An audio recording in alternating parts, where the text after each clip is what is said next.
Hello, everybody. Welcome back to Xbox Casuals, the Xbox podcast. One of your hosts, Corey Deering, alongside me, as always, he's on everything and is always an Xbox, Josh Finney. I think according to the new infographic released today, I might be a bento box. Oh. I own a cat box. Ooh. Wow. Hi, Corey. Hi, Josh. How are you? It's been a week. Yeah, you're preaching to the choir, buddy. It's been a stressful week over here for reasons other than what we discussed on Tower Casuals last week. Of course, you guys know our stance on absolutely everything that happened last week in America. But a good kind of busy this week.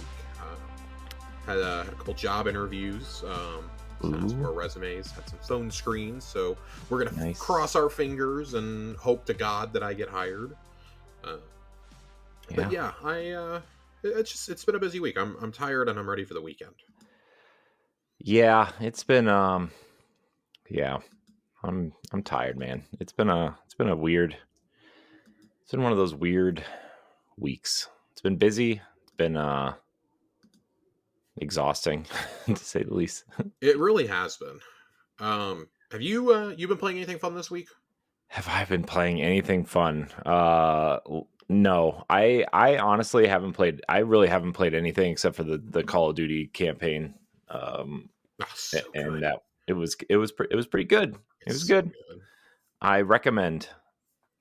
I will say that. Well, I'm gonna take the microphone for a few minutes then. Yeah, you here, Pat. I gotta talk about what is probably going to end up as my runner-up for Game of the Year. Ooh. Dragon Age Veilguard. Ooh. I did not expect to love this game the way that I did. We all remember how much I lambasted the CG trailer that was shown at the Xbox Games Showcase. And almost immediately after that, all the reactions were positive. They did a behind closed doors demo there, and I just couldn't get over how you didn't show actual gameplay in the initial trailer. This game is awesome from the get-go. Nice. I really love it. So I will say right now, I am in the final stretch of the game. I have hit the point of no return. I will probably finish it up either tomorrow or Saturday. I can say I've finished all the companion quest lines. I have done every faction that I possibly can. I have done every single side quest in this godforsaken game that you are actually able to do. There is a point pretty early in the game where you have to make a choice, and that actually will seal off an entire faction to you, which is interesting. So you actually cannot 100% this in one playthrough. There is no way possible. I kind of like that approach, though. Despite the fact it's going to agonize me for forever, that if I did everything correctly, I will finish with 985 gamer score out of 1,000. I'll be missing 15 points at the end of all this, but just the journey that the characters go on is awesome. I've struggled to get into Dragon Age in the past. Yeah. I played the first one briefly when it first came out, and it didn't grab me. I was not much into medieval fantasy at the time. Tried circling back to it a few years ago after I played through the Mass Effect trilogy, and at that point I just felt like Dragon Age Origins was really dated. It wasn't a game I really wanted to engage with. I tried Inquisition when it first came out. Again, really struggled with it, especially in the opening area to get out of it. I mean, I played a decent amount of Origins. I'll say that. I played a pretty decent amount of it. And it just didn't do it for me. So for me to fall in love with Veilguard the way I did, I was really shocked. I expected, the more I heard about this game, and when I started hearing more and more, I decided, okay, I'm not going to watch a lot of gameplay on this. I'm trusting that the combat's going to be good. I'm hearing the combat's really good. I played the warrior class in it, and it plays a lot like God of War, the new God of War games. Okay. Which I think is why I like it so much. So you're focusing on executing combos and stacking up status effects at the same time. You're really relying on having, a mage and a rogue in your party to balance that out for you. And I mean, I'm just a killing machine now. Yeah. I am applying necrosis to everything. There are necrotic spirits flying out of dead bodies at other bodies. It's great. I love it. Nice. This game gets so in depth though with the lore and with the storytelling. I don't feel like you had to play the previous games to appreciate this. If you played Inquisition especially, I feel like your appreciation will be much higher in this. That is the only game that it directly is like, hey, do you have a save file you want to import, or do you have choices that you want to preset for what happened in that? And that comes into play the further you get into the game. I don't think it's a spoiler to say that, but I found it really cool as somebody who did not play Inquisition. They're pretty upfront about what happened in Inquisition. Mm. They don't shy away from it. It does reference Origins and 2, but in a way, it kind of retroactively makes Inquisition a soft reboot of the series. Mm. And yet, at the same time, you almost feel like this could be the final Dragon Age game. It really feels like they're setting up for finality here. Mm. Again, I really love the journey that you go on. I like the characters. Lucanus is this franchise's Garrus Vicarian, as far as I'm concerned. Mm. Lucanus is fucking awesome. He maybe not the franchises, but he's at least this game's Garrus for sure. I love Lucanus as a character. I really love Tasha's storyline. I cannot possibly gush enough about their storyline. I think it's great, especially where it ends at. I appreciate Emmerich's storyline. I like what they do with Varric here. If you played 2 or Inquisition, you're familiar with Varric. Of course, if you played Inquisition, you're very familiar with Solas. Solas may be one of the most fascinating characters in BioWare's repertoire. Like we're approaching best character since the Elusive Man was introduced territory here. Ooh, As far as I'm concerned, like that's quite a claim. certainly the second best antagonist of any post KOTOR game that they've done. Interesting. So I like that, and I mean there's things you'll find about Solas in the opening hours of the game. I don't even know if he is an antagonist, but he's also like not at the same time. Like Hmm. there are other threats besides him, and it's very much feels like a reluctant partnership. And you find this out in the prologue and everything of the game, but Yeah. I I've really enjoyed it. I think that the ability to not only choose your class but then customize your mastery within that class is really cool as well. Mm. I really appreciate this game. I think it's great. There are so many quests to do. I wish the areas had been just a little bit bigger, I think. But I like that you have to keep going back because you constantly unlock new areas through exploring and doing storylines with the factions and doing things with your partners and this and that. I mean, you'll have entire areas of the world closed off to you if you're not doing quest lines and partner quests. Mm. And I like that. I like that they're easy to fast travel to for the most part and to explore. It's not bad. You can change out your party at any fast travel beacon. It's nice. It's a really nice game. I don't think you have to do too much equipment management in this. I, of course, was playing. I started out on the level above easy. I ended up having to bring it down because I was getting my ass whooped at a certain point. Like the combat is not a joke in this game. You got to be good or you're going to get absolutely destroyed. Hmm. So I cranked it down to an easier difficulty just to like have a lot of fun and engage with the story. And I still feel like there were a couple of fights up to this point that I have genuinely had to try in. And that's kind of nice. But there's so much exposition, there's so many cutscenes. This is a great game. I mean, it's probably easily, even if you're playing on easy, it's probably like a 65, 70 hour journey. If you're playing on anything above that, you're in for 100 plus hours, I think. So I feel like the value is there. I got a lot of value out of Metaphor. I feel like I got the same value here in terms of bang for my buck. Great companion storylines, great exploration and set pieces.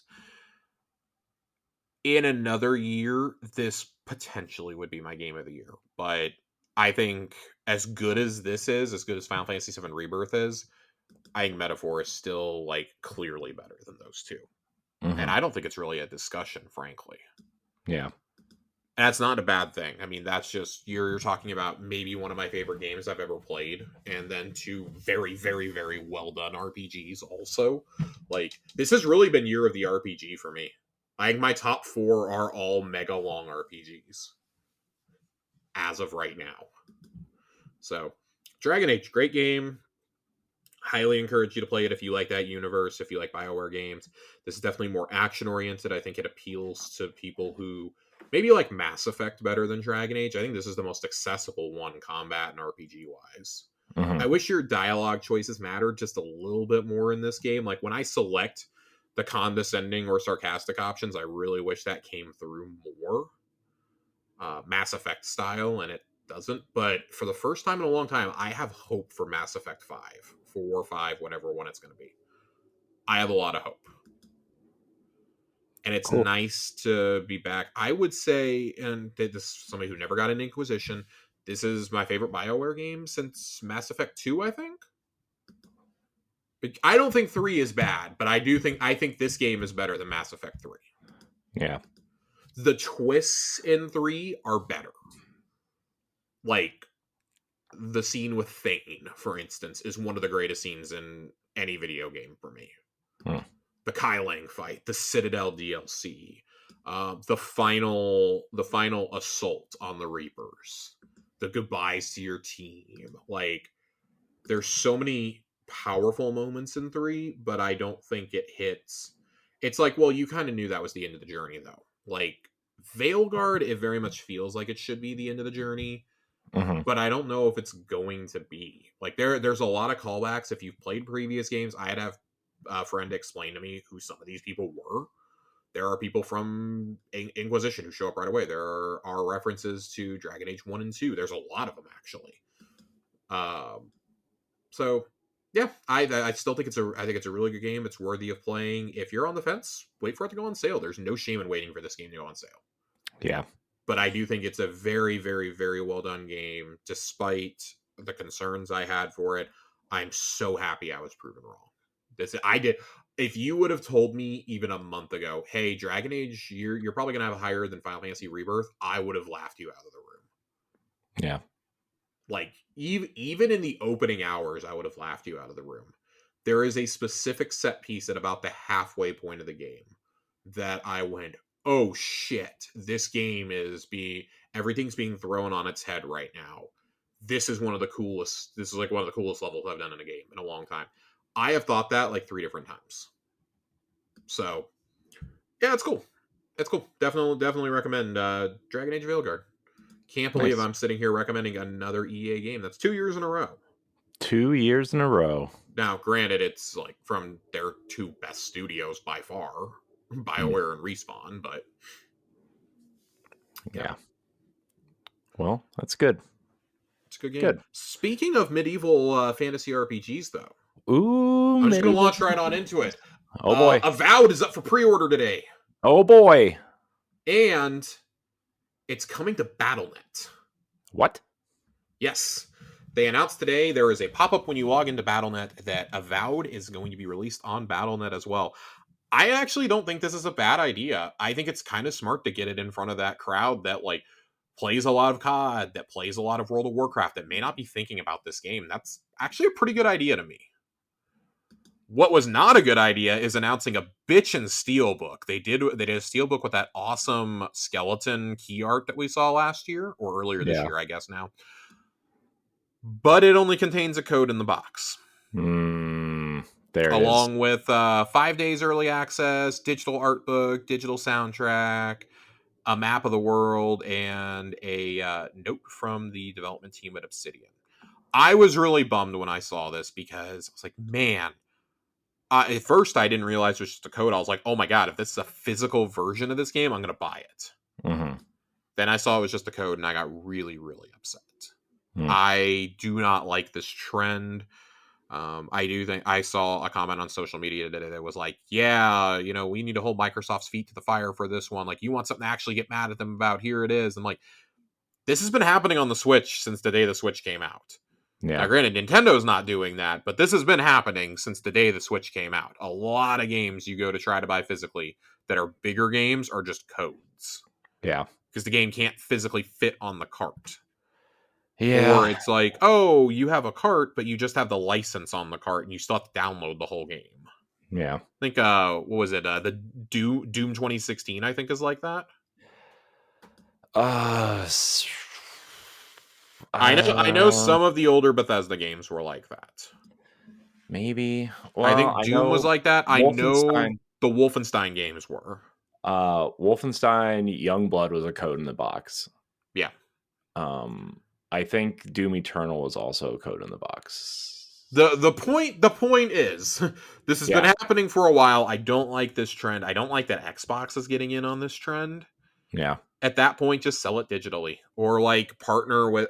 I hesitate to say partner with Limited Run because I think Limited Run's quality sucks, Ugh. and the amount of time I have seen to get those orders fulfilled is absolutely ludicrous. Like Yeah. just put the fries in the bag, bro.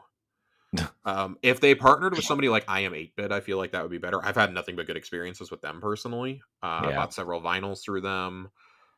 I would like to see them partner though. Like if you don't want to pay for the manufacturing, that's fine. But there are a number of your fans who would appreciate a physical copy, or just like maybe you just make it a Microsoft Store exclusive or something. Right. I don't know. Like, or you partner with I Am 8-Bit and like, oh, you can only buy it on the Microsoft Store or I Am 8-Bit, and like you print to meet demand, something like that. Right. We shouldn't have to be sitting here begging for it for a AAA game. Something smaller like Pentiment or Hi-Fi Rush, I understood being digital only. I don't get it for a game from one of your key studios being a digital only release. Yeah. And then I've seen other folks be like, "Oh my god, Microsoft they need to delay this game. There's just no way that they can release it in February." They announced it for February before everything else did. It's not their fault that Yakuza, Monster Hunter Wilds, and Kingdom Come Deliverance 2 all decided to announce, "Hey, we're going to come out in February also." Like, Yeah. they already had this announced. Do I think they could move this up into late January? Sure. Will they? Probably not. Phil made some comments about today. We got several Phil Spencer interviews we got to talk about tonight, but he made Yeah. comments today about the whole reason that they pushed it back was because they had gaps in the Game Pass schedule. And when they initially announced the delay, everybody was like, "That's great. There's nothing coming out then." Now I see those same people being like, "They need to push it again. They need to push again. It's going to get completely steamrolled." Newsflash: almost every month has major games now. You're gonna tell me a major game from Obsidian isn't gonna get attention? Y'all said the same thing about Outer Worlds when it came out, and Outer Worlds sold like 5 million copies and was a Game Pass day one game. Yeah. So now, granted, this is only going to PC platforms and Xbox. This is not, as of now, going to PlayStation. But For now. for now, I do feel like Obsidian is one of those they kind of want to keep in their back pocket. You say that, but they put Grounded on So and Pentiment. I will say this. I think Grounded to me always made sense as going because it's a multiplayer game. Yeah. I think it is really, really hard to have a multiplayer game not on every platform at this point. I think it's actually kind of suicidal. Helldivers worked out, and there was no guarantee that was going to work either. Mm-hmm. And I would argue a lot of the reason that Helldivers stayed in people's minds and kept selling the way it did was because it was on Steam. Yeah. I don't think you would have had that if it stayed just on PlayStation. I don't think it would have been a Concord situation, but Helldivers 1 did have an audience. Yeah. This game still would have sold. It had the pedigree of being a Sony title no matter what. And for whatever reason, Concord just couldn't do it. I'm interested to see if they move Avowed or not. And unless they move it up a little bit, I don't think they can. Because 2025 is supposedly pretty packed on their end. Yeah. They've already said that Avowed is coming. We're going to talk South at Midnight here in a minute. South at Midnight's coming. It sounds like that's coming fast. Mm-hmm. That is looking like people are like, oh, they need to delay this to March or April. I don't think you can because I think that's South of Midnight. I think South of Midnight is taking one of those months, and I think Doom is the other game that's taking that. I think all three of those are out before Summer Showcase. Yeah. They've also said Towerborn is finally going to come to early access on Xbox early next year. That may be the other reason they can't move. Yeah. They may be aiming to have like a game a month leading up to the showcase. Yeah. So, and then they've already confirmed Fable for next year, which if I was a betting man, Fable's the big holiday game. Yeah, I would put money on that too. So, and then you got Indiana Jones coming to PlayStation at the end of April. So, Yeah. I don't think they want to cannibalize themselves too much here, but they clearly want a steady stream of games coming to Game Pass that are first party. They want the value to be there, and you can argue that they started that they're starting that this month Hmm. because you've got Flight Sim just came out or is about to come out. You've got Stalker coming out next month is Indiana Jones, and then like we said, you got 4 first party games right off the bat next year. Yeah. So they're clearly trying to keep that momentum going, and good on you. You finally have games. Yeah.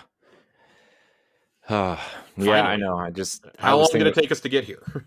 yeah, I was thinking Oh, about you that just had today. you had Black Ops. Black Ops kicked it all off. What Yeah. am I even saying?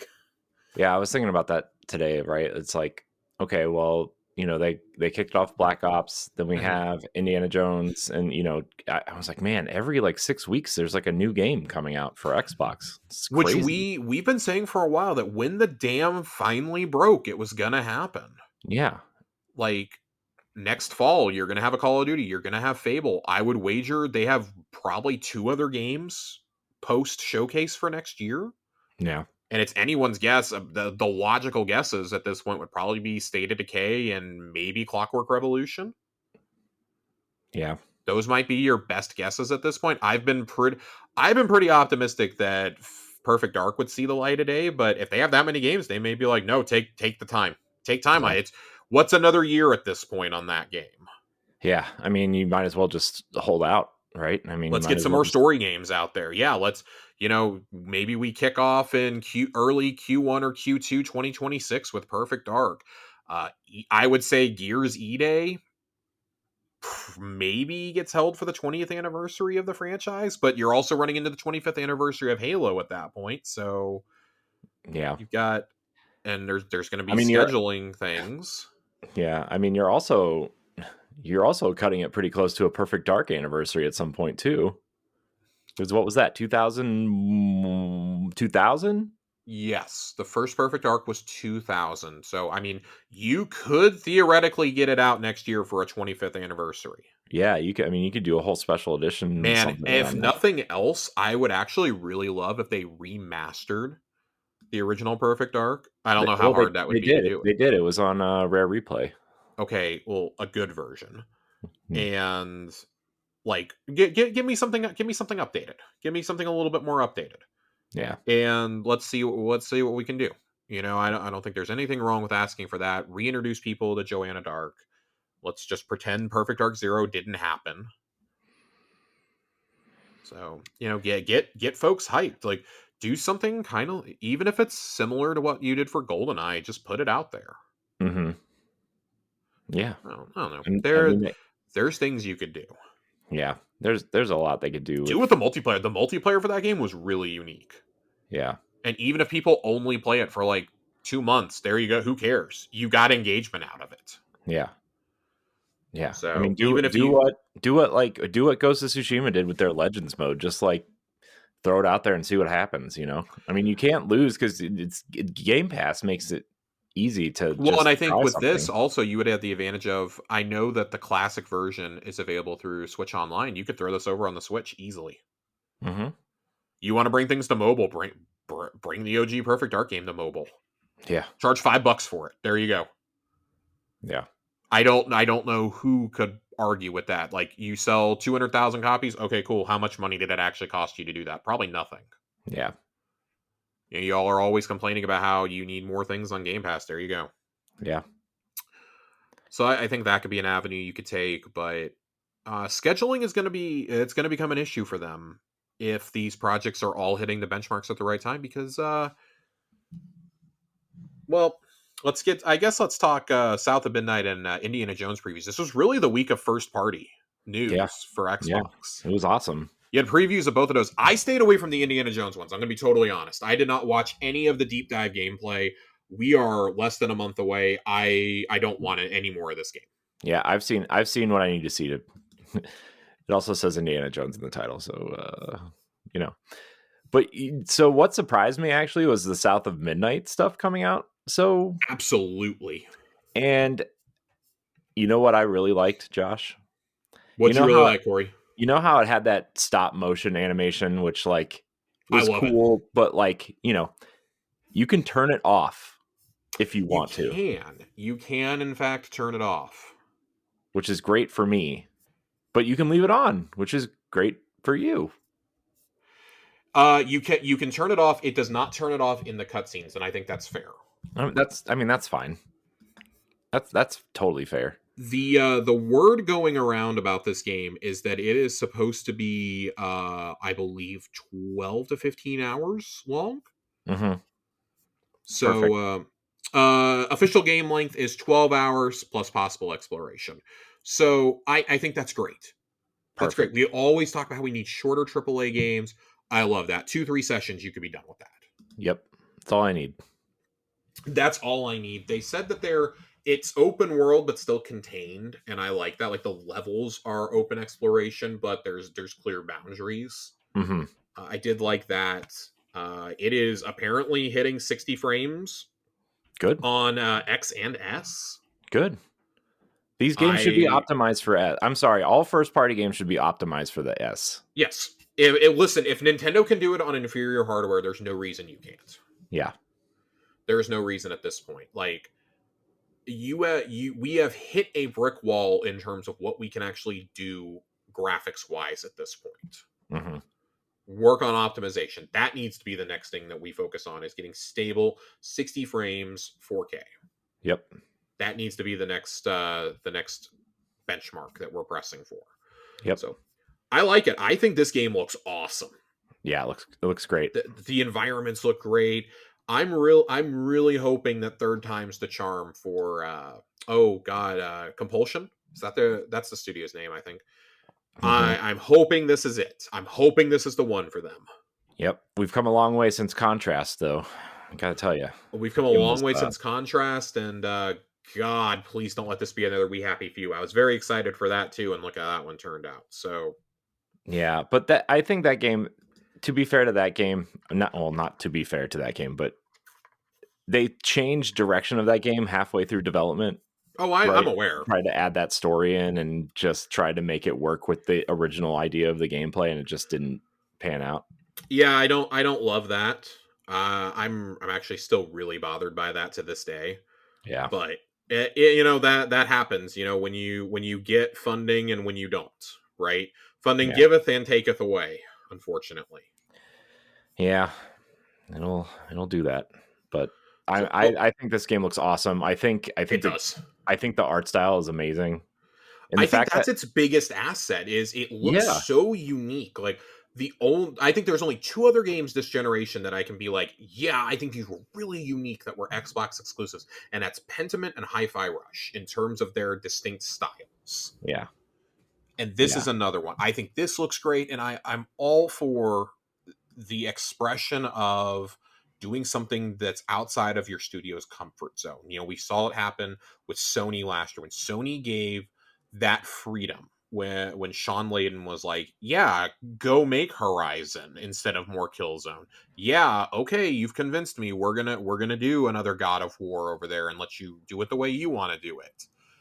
When he made choices like that, like, oh, Insomniac's gonna make a Spider-Man game instead of more Ratchet and Clank. Cool. Hmm. Look how well those decisions turn out. Go like Sucker Punch went from making infamous games, which were fine, they were like eights, to making one of the best games PlayStation has ever produced in Ghost of Tsushima. Yep. Okay, even Ben's studio, like, I don't think Days Gone was great, but they went from being the studio that was just known for doing Siphon Filter to here's an open world zombie game. Yeah. Like, we've seen what can happen with that freedom, and we've seen Xbox studios take advantage of that with smaller projects. Pentiment and Grounded immediately come to mind, and that's great. Those are coming from a major RPG producer, from Obsidian, right? Hi-Fi Rush was a success story, despite what apparently Matt Booty and the bean counters at Microsoft think. That game was a success. That was a horror studio doing one of the most bright and vibrant and loud games I've ever played. Hmm. So we've seen they can do. I mean, Rare went and did Sea of Thieves. Yeah. If you want to go back that far, even. So their teams are so capable of making these games when they're given the freedom to. And that's why I love Clockwork Revolution is coming from a team that has only ever done CRPGs. And it looks outstanding from what we've seen so far. Yeah. You know what I was thinking about today? Fable is coming from the Forza team. I know. You know what I was thinking about today though, Josh? What were you thinking about And today, Corey? this is like a Microsoft versus Xbox thing, but Yeah. it kind of made sense while I was thinking about it. And a lot of people want to get mad that the Xbox games are going multiplat, but like I wonder if part of the kind of decision making was, hey, our studios can still have creative freedom, but we need to get these games on more platforms to make up for that. And I was wondering if that was some sort of like thing they had to come to make sure the studios got to keep making the games they wanted to make. Yeah, so I'm really glad you said that, because this brings me to the Bloomberg interview with Phil Spencer from earlier this week that Dina Bass did. Mm-hmm. And in it, Phil says, let me find the exact quote. I'm going to kind of jump around in this interview a little bit. I'm trying to find the exact one, because I really like that there's a lot of talk about hardware and delays that we'll get into.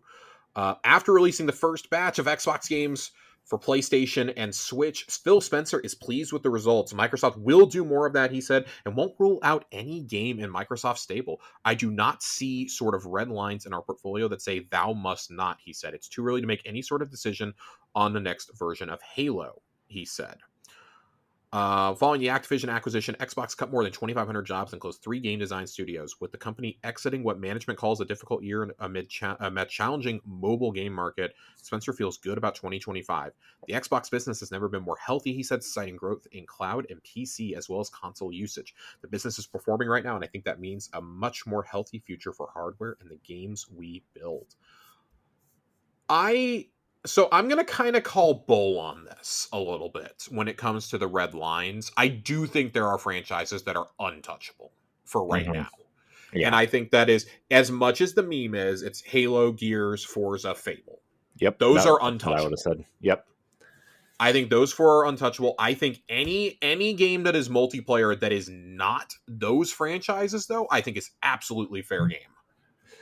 And I think part of the advantage of having Activision Blizzard and having uh, Bethesda in your pocket is, okay, we can say, hey, these franchises, these are always going to stay with us. We'll put them on Steam.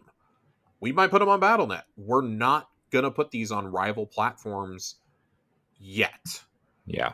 I do think that when those games come, and I do think it's a matter of when, not if, when those games come to other platforms, it's going to be when they have determined they don't really have a viable path forward in the console market anymore. Mm-hmm. And I think Phil is hedging his bets on they won't have to worry about that, because we talked about this in our interview with Jeff Gardner earlier this year. So much of the audience is shifting to PC at just an astounding rate. Mm-hmm. That PC and mobile is kind of where it's at this point. Consoles are becoming a smaller and smaller footprint, and I would say like the Switch is unique in that, because it does something the others don't do. Mm-hmm. And I think also, like, it's Nintendo games. Like, people are always going to show up. If the console is good, they'll show up. If the console's bad, they won't. And we've seen that in the past. You know, I saw a piece the other day. I believe it was actually on Boss Rush, funny enough, that said that it's time for us to, appreciate the Wii U for what it was. And it's like, no, the Wii U was a bad console. You can be a bad console and still have good games. The Xbox One was a bad console and still had good games. Mm-hmm. The PlayStation 3 was a bad console and still had good games. Some of the best, actually.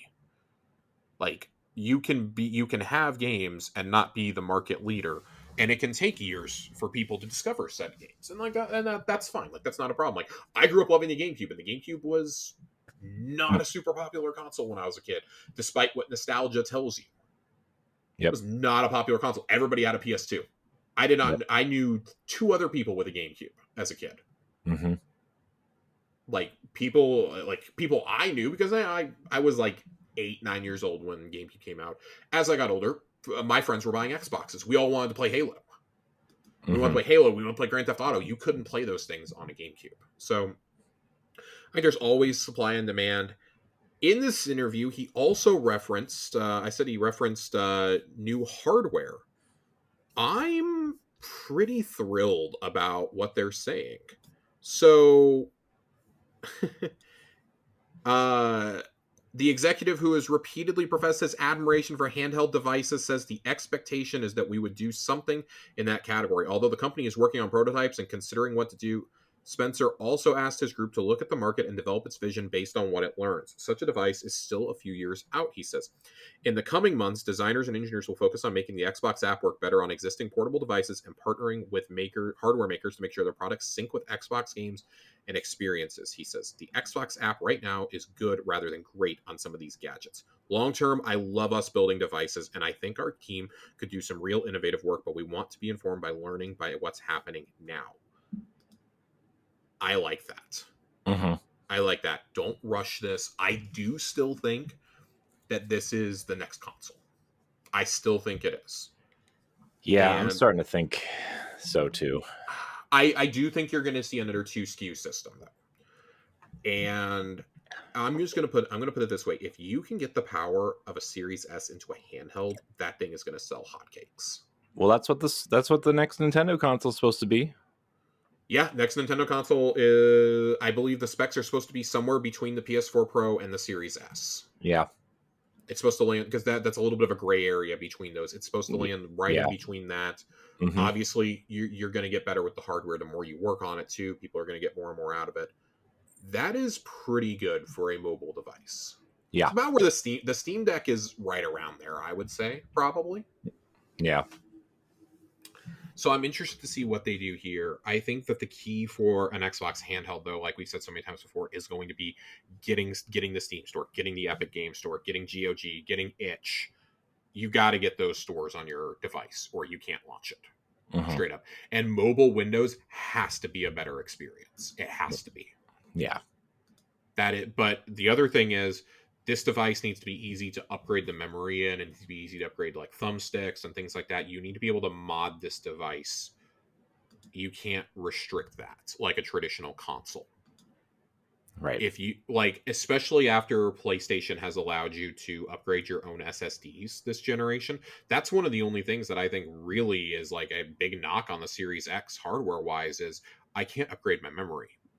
You have to use proprietary memory cards, which is absolute bullshit. Why are we at a point where I can't just use USB drives? It's such a without rewriting them and stuff. Such a big step backwards. It basically, they're only like really good for cold storage, and they're outdated. Everything is USB-C now. Yeah. What a that was a bad decision. It was one of the worst. Yeah, it was very bad. I feel like at first some of us kind of thought it might be a good idea, especially because you had to basically take the PlayStation apart to put a new hard drive in, essentially. But it turns out that and then they started making them with the heat sinks built in, and that was the big kicker.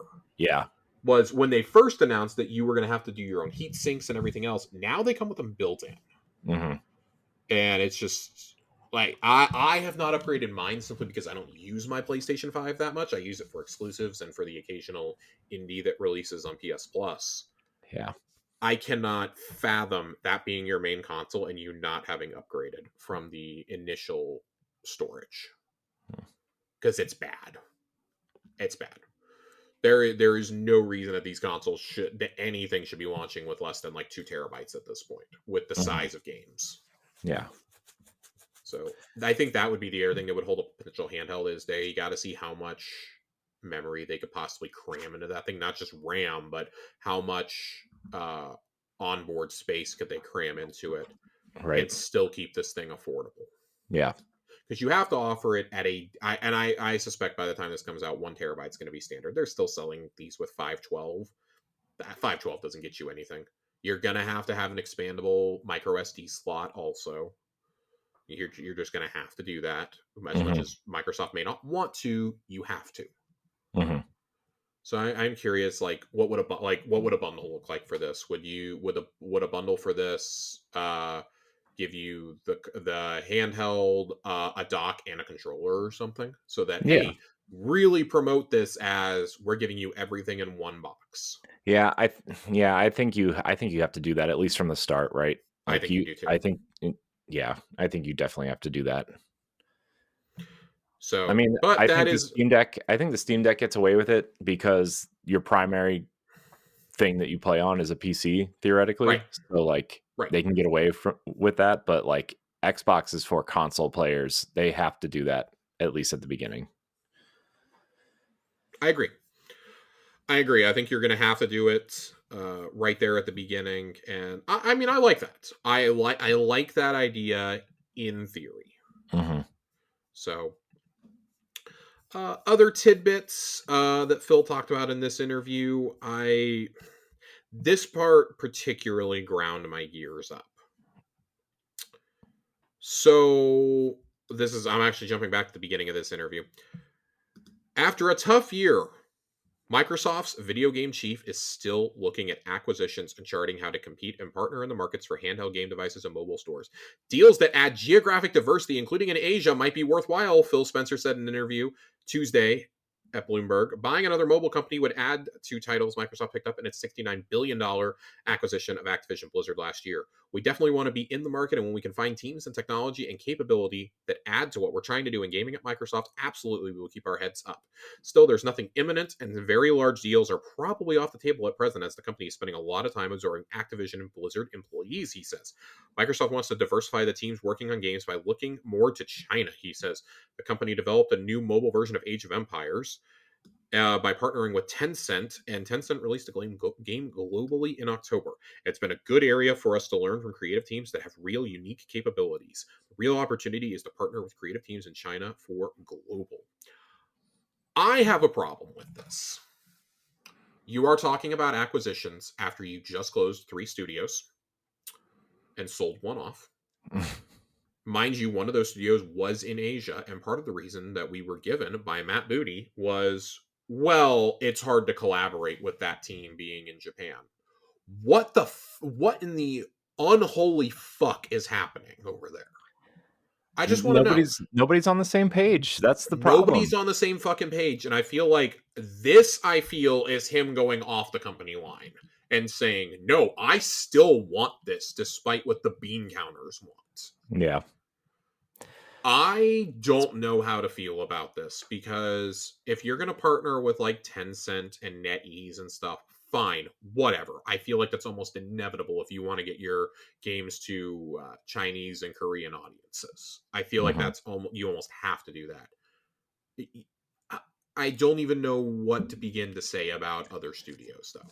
Like, you're seriously still looking at studios, and I don't know if that's a company line or if that's his personal opinion that they need to add more.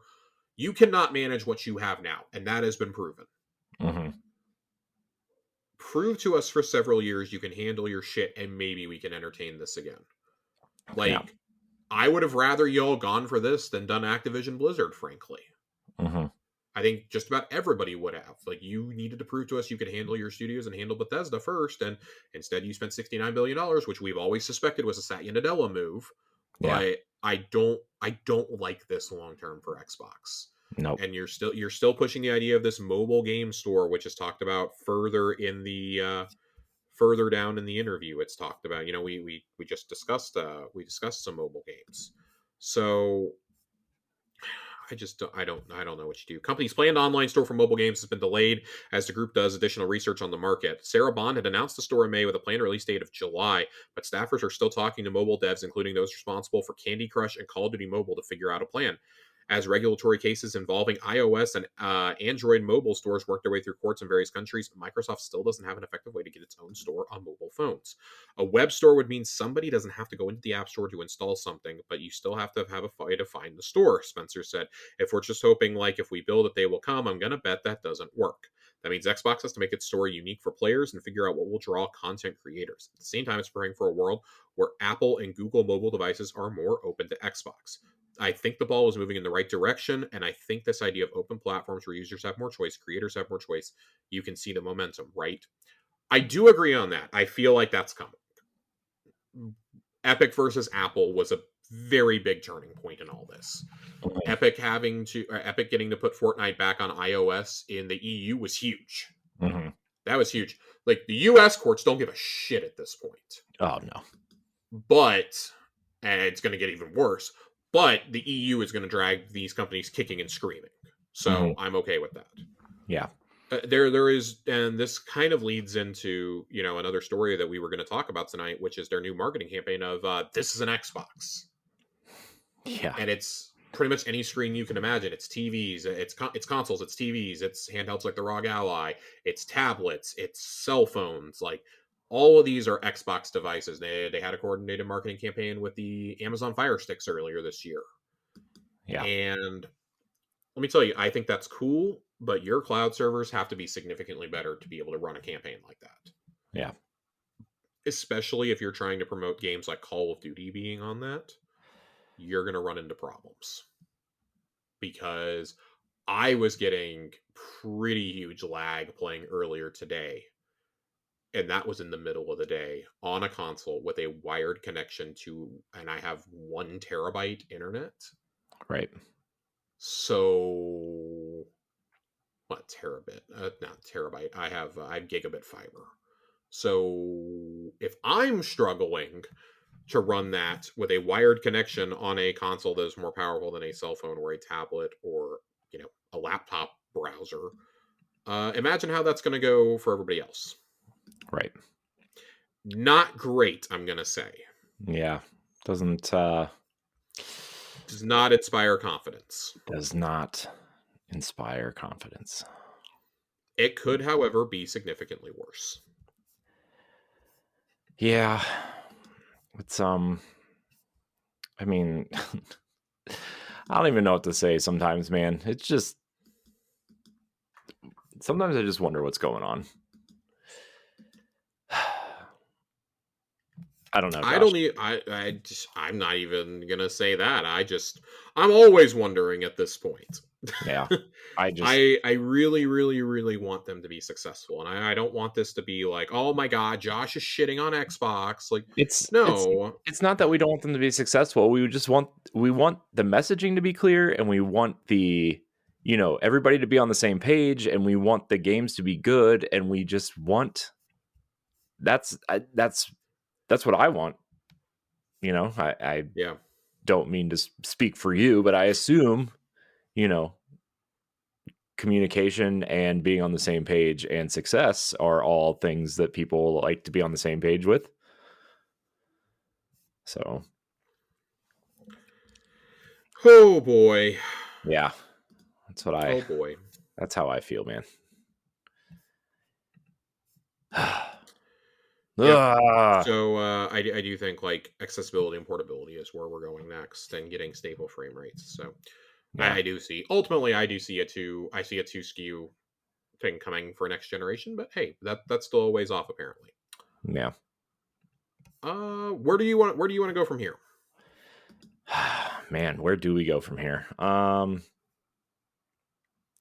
mean, Death Stranding is something. I don't know, where do we go from here, Josh? I was excited to be here tonight, and then now some of this stuff is just making my head hurt.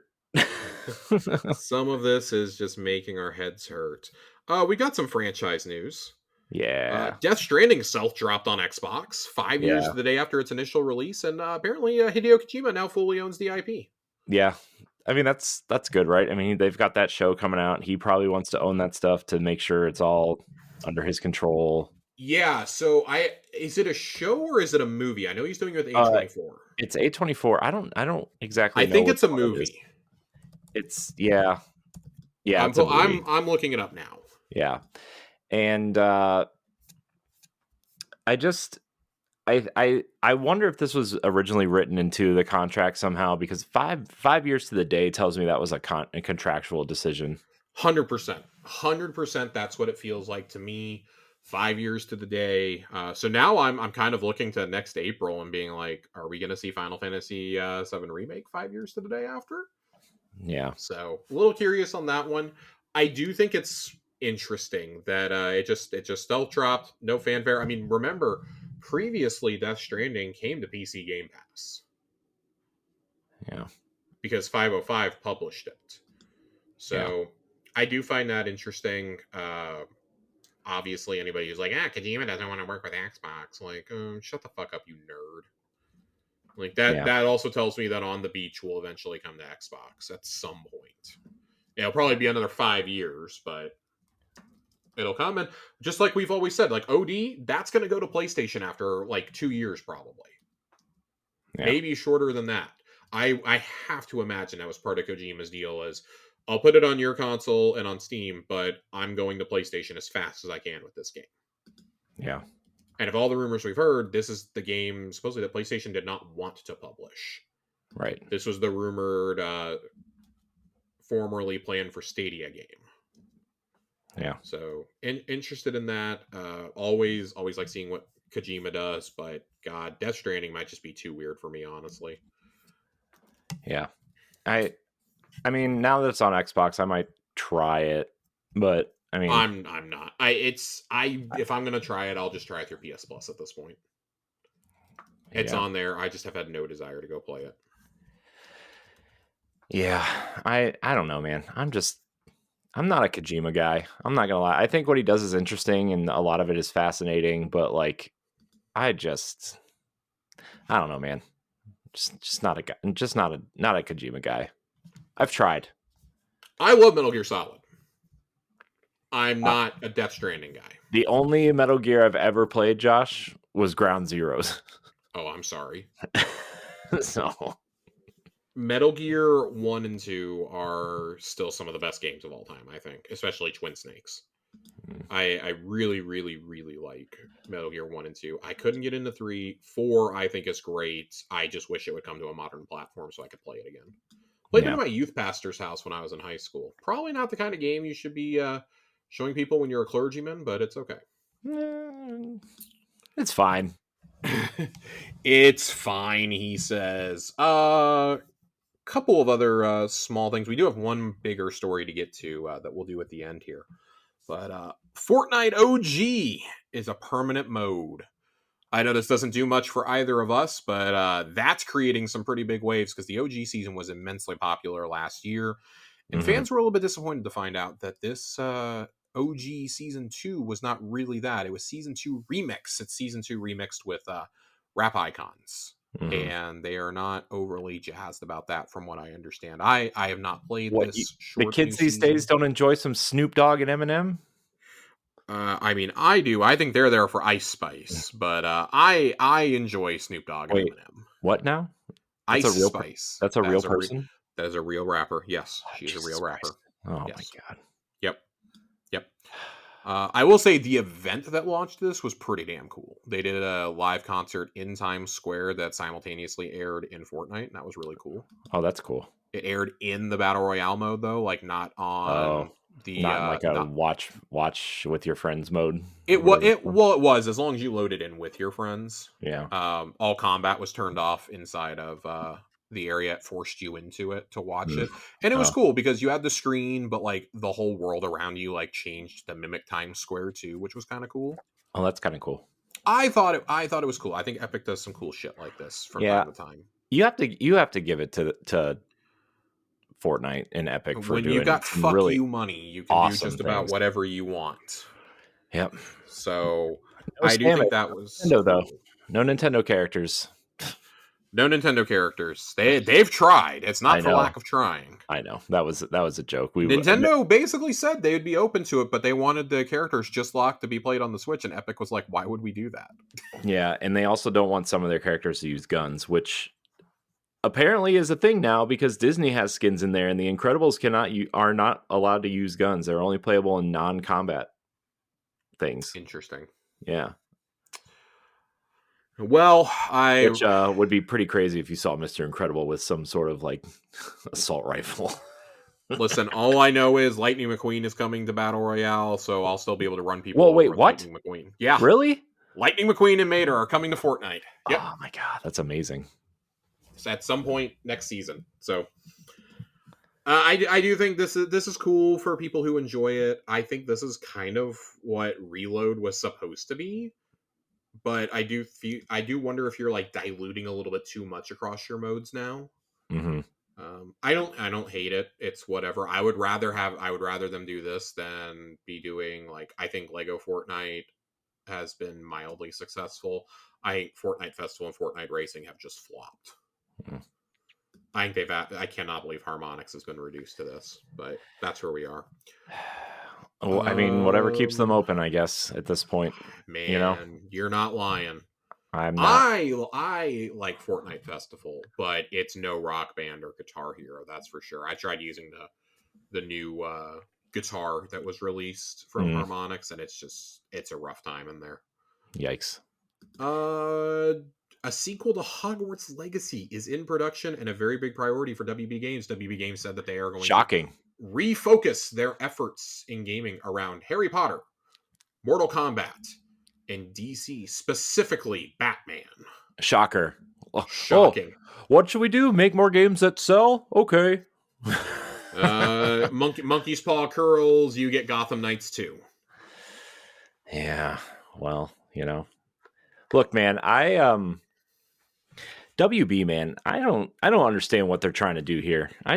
Sometimes they're like, I don't know, like when Hogwarts Legacy it was announced that it sold like 20 million units or whatever, and then like the very next day they said we're going to focus on games as a service and free to play games, and then like Yep. they have two that instantly fail. Almost, it's like what are you doing? Like, I don't know. They I they do clearly not don't love this. they clearly don't care about the controversy around J.K. Rowling because they're doubling, tripling down on Harry Potter, right? So like, whatever. But Yeah, it's just, she oh is my she god, is intimately involved in the new series, and to yeah, make matters more interesting, this game is apparently planning to coordinate storylines with the upcoming HBO series. I would I saw. imagine this is just so you can use the same actors voicing the professors. I would imagine that, and I would also imagine that maybe this will be like a single player game as a service type thing where they can just keep adding expansions to it over the years. Yeah, I That would there's be only my so there's guess. only so much you can do with this IP. Yeah, And I feel like Hogwarts Legacy is the only like aside from Lego Harry Potter, the only like passable Harry Potter game we've ever gotten. Like I did not play Legacy. My partner played through the whole thing. I know you played through it. Y'all really liked it. I loved it, man. Everybody else I talked to it did not like it. It was a really hard 8, but It it was a went really hard. hard 8. And that's fine. Like we love 8s, but I don't know. I can't bring myself to like and I admittedly really really loved the books as a kid. I like watching the movies periodically, but all the shit around J.K. Rowling, rereading those books as an adult, like there are some things that you're like, oh my god, that actually happened.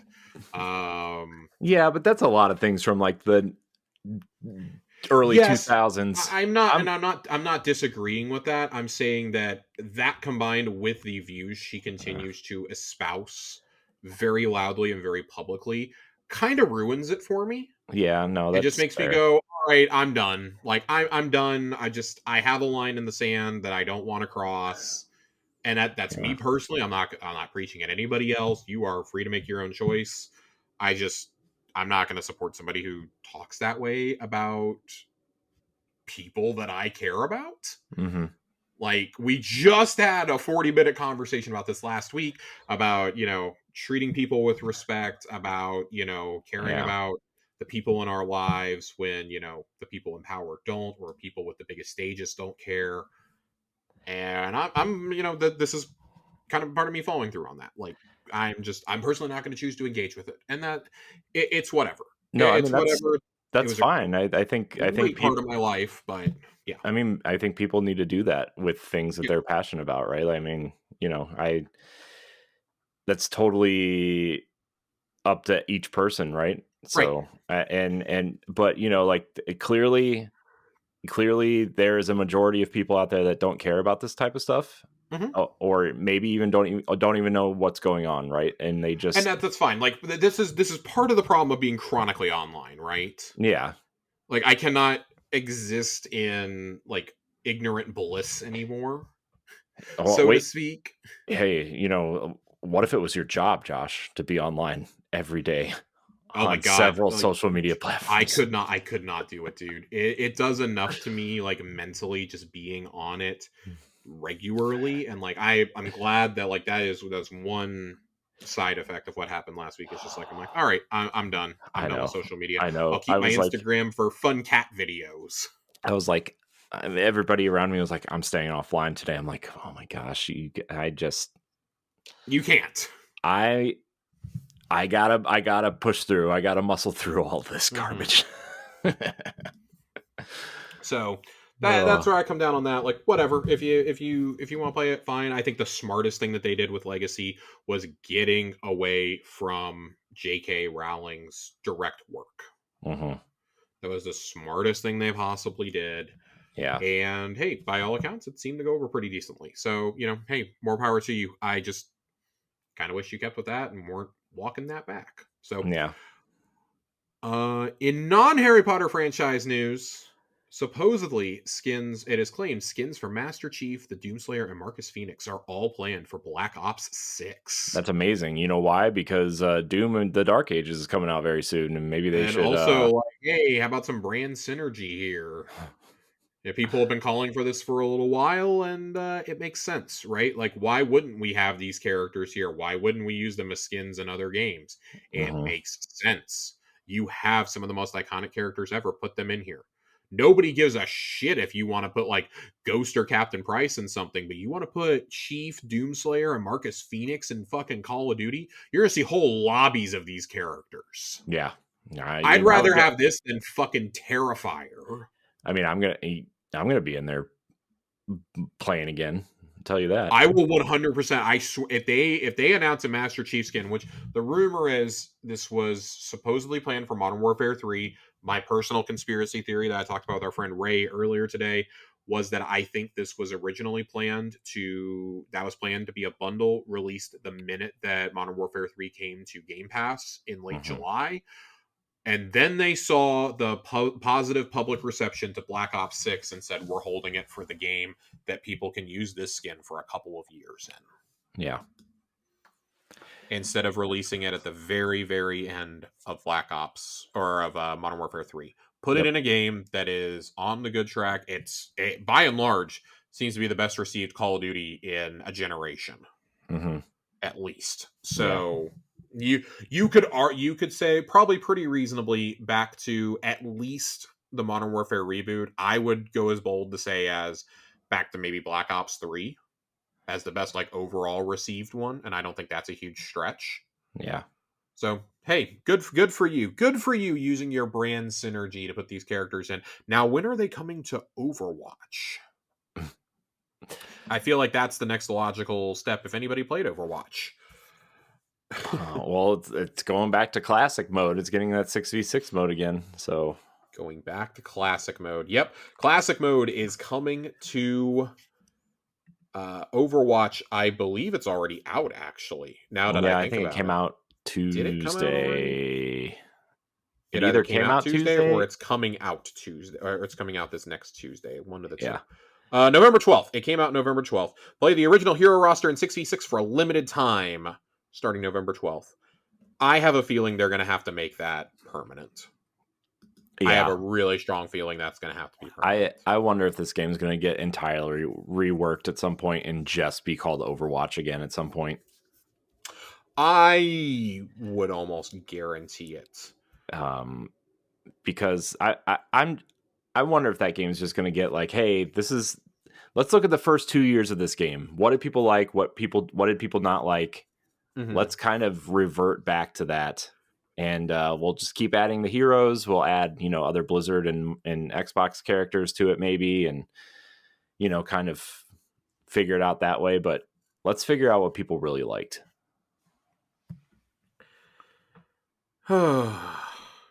times, huh? We got two more stories to get to really quickly. Steven Totillo also got an interview with Phil Spencer. Phil Spencer did interviews with everybody this week through his Game File newsletter over on Substack. It's a great read, by the way. It's one of the very few Substacks that I actually subscribe to. But I forgot to update my credit card details, so my sub has lapsed and I can't read it. So I have to read the Cliff Notes version of this. But in part one, it's a 2-part interview because it's so long.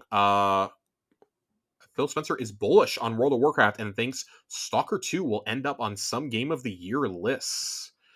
Says that Microsoft's PC-only games, aka games like Aura and Age of Empires, not coming to Xbox are mostly an anomaly. That would imply to me that they want these to get to day and date, but if it makes sense to release it on PC first, you release it on PC first. I think the most glaring one is Towerborn. That's very weird that did not come to Xbox right away. Mm-hmm. And then Game Pass pacing led to the avowed delay, allowing for more polish, which is a sign of how they will manage a growing portfolio. So, hey, Steven Totillo does a great one. So, I enjoy that. He also apparently brought it up unprompted in the interview with Steven Totillo that Vessel of Hatred was not Play Anywhere enabled, and that he was already talking to people about that as a sign that they need to have more synergy with BattleNet going forward. We've long thought, hey, BattleNet's probably going to get rolled into the Xbox store at some point. Just make it all into one big launcher. They could learn a lot from BattleNet, in my opinion. I would almost put it the other way around and just make BattleNet the new Xbox launcher, but just I think they should, but you know how Microsoft is. Yeah. It's just there are so many easy decisions they could just make. Sorry, that was my. I do like this exact quote from the interview with GameFile. We think about the Xbox platform as the Xbox console, PC, and cloud. We want all the games playable across all those. We want all games to be play anywhere. That sums up the marketing campaign in a nutshell. He also apparently dropped a hint that he knows Black Myth Wukong is coming to Xbox. The rumor is it will be announced as it's available now thing at the Game Awards, much like Baldur's Gate 3 was last year. I do not have anything else, I don't think, from this particular interview. Yeah. I gotta tell you, man. First of all, Phil Spencer looks like he's lost some weight. Phil Spencer is not looking good. Second of all, he looks exhausted. I think that this Activision acquisition has killed him. Yeah. That dude looks like he's aged a decade in the last year. Yeah. It's take it from somebody who grayed pretty drastically over the course of about 18 months. Yeah. Stress will do a number on you. And his life is, I imagine, much more stressful than mine has ever been.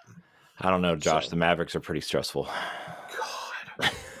Unlike the Cavs. Dude, I don't even want to talk about the Mavs right now. The Mavs are tied up with the Jazz in the second quarter right now. I don't even want to fucking talk about it. I'm disgusted. 3 straight games of getting screwed by refs in the final 2 minutes, only to lose by a point in each game. I'm actually nauseated. We do have one final story, Corey. And this one, we haven't had to talk about layoffs in a little while, but we are going to talk about America's biggest video game union going on strike because it directly affects Xbox. This is from Shannon Liao over at Inverse. Great writer, by the way. Love her stuff. Workers in Maryland and Texas are walking off the job, claiming the companies failed to address their remote work concerns at the bargaining table, has begun outsourcing quality assurance work without the union's agreement. ZeniMax, which Microsoft bought in 2021 for $7.5 billion, has been home to the nation's largest video games union starting in January 2023 and attracted more than 300 QA workers. While the union has been reluctant to share bargaining updates and said Microsoft has made progress with it on that front, it also said the one-day strike was a necessary step forward as its requests had gone unanswered. The union fired an unfair labor complaint against ZeniMax in October. Worth remembering, Phil Spencer promised when they unionized, he was not going to stand in the way. Microsoft was not going to get in the way. They would meet them at the table. And a lot of us were kind of afraid that was just a little PR line to get things through legally for the Activision acquisition. Mm-hmm. Really ashamed to be seeing this happen. I'm not interested in reading the Microsoft statement, but Becca Daughtry said in an emailed statement, "We respect our employees' rights to express their point of view as they have done today. We will continue to listen and address their concerns at the bargaining table." Whatever. Raina Eichner, quality assurance test lead who helps supervise employees who test Bethesda games, told Inverse she was excited and looking forward to the quote fun event. "I know that sounds weird, but we're all really looking forward to coming together and spending time together. Everyone understands this needs to happen. This is what needs to be done to move on. We're all just kind of ready for it. The union is looking to limit percentage of QA testers the company outsources in comparison to the number of full-time workers present in its bargaining unit. It would not share details on where Microsoft has chosen to outsource labor to. The union is also seeking a more flexible remote work policy. Workers are currently required to go to the office twice a week, and many, the union says, are being denied their remote work requests. They've continually given us their first proposal again and again, and it's become obvious that our different mobilization tactics have not worked." June Burdell, a senior QA tester at Rockville, Maryland's branch, said that several testers would be forced to move or find a new job if they had to come into the office all 5 days a week because they were hired during recent remote work years under different circumstances. "Striking is not fun or ideal, but there's a satisfaction in having a concrete physical action we can do to fight for better working conditions. Hopefully, we can convince them to stop dragging their feet and meet us at the table." Yeah, Microsoft, get on that shit. QA is good. QA is really hard to come by these days. We've seen the disaster that it is when it gets outsourced for games like Destiny. Yeah. What happens when you don't meet your employees and you decide to they just decide to straight up fire them all.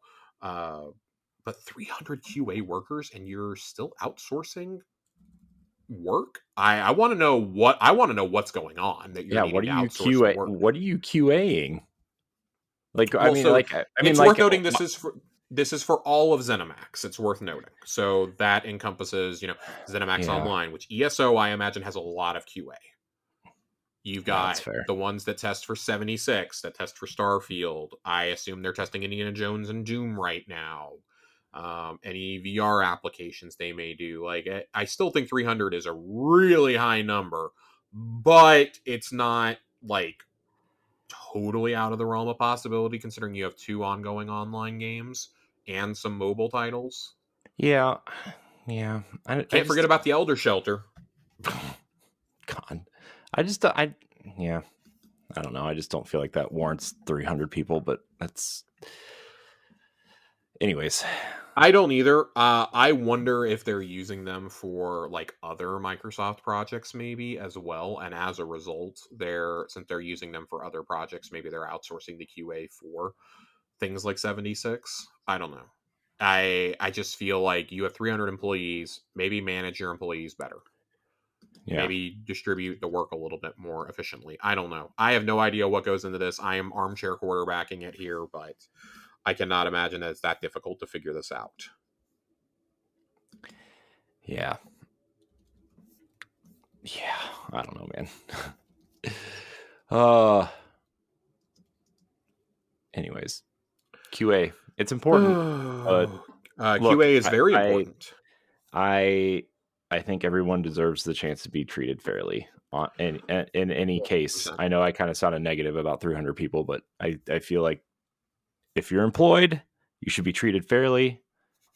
And if you're in a union, you should be granted the union, whatever they. Honestly, Microsoft leadership needs to just shut the fuck up and deal with the union. Mm-hmm. Like the fact that they're not even willing to meet your employees part way. You just keep giving them the same hardline first offer over and over and over again is ridiculous. Right. And I don't understand why QA is a job you need to come into the office for either. Plenty of studios do this remote, and I don't know why you can't. Right. So, the fact that this industry is not shifting more towards remote work is and especially with the economic conditions, it's going to severely limit the talent pool they can pull from also. Yeah. So, And how many times have we heard of people working in player support or QA that have gone on to like have key roles at studios down the line? Dylan, the CM for Bungie, he's their global community lead now, started out in player support. So like, you can't outsource everything. Like, eventually the bill comes due no matter what. And like, are you doing this just to like save a couple $1,000s a worker or something? Because if that's the case, like, somebody is doing all this and pissing off 300 workers, if not a lot more, just to move the decimal point a little bit. And I can't imagine that that's worth it. Yeah. So, I do not have anything else. Yeah, I don't really have anything either. I just it's just been a busy week, man. I just feel so, my brain is like 1,000 different places, and Yep. traveling next week is going to be something. Yes. I cannot wait for you to be able to talk about that. Yeah. Not yet though, Josh. Not yet. Not yet. But I will. I will be. And maybe next year we'll be doing this from a different spot, Josh, out west, we'll say. Yes. So, but yeah, I'm gonna be traveling next week, and anyways, Josh, let's get out of here. Let's go watch some basketball and play some games and eat something. I don't know. I had a delicious Irish stew tonight for dinner. So ooh, nice. That's very good. Costco, baby. Costco. Nice.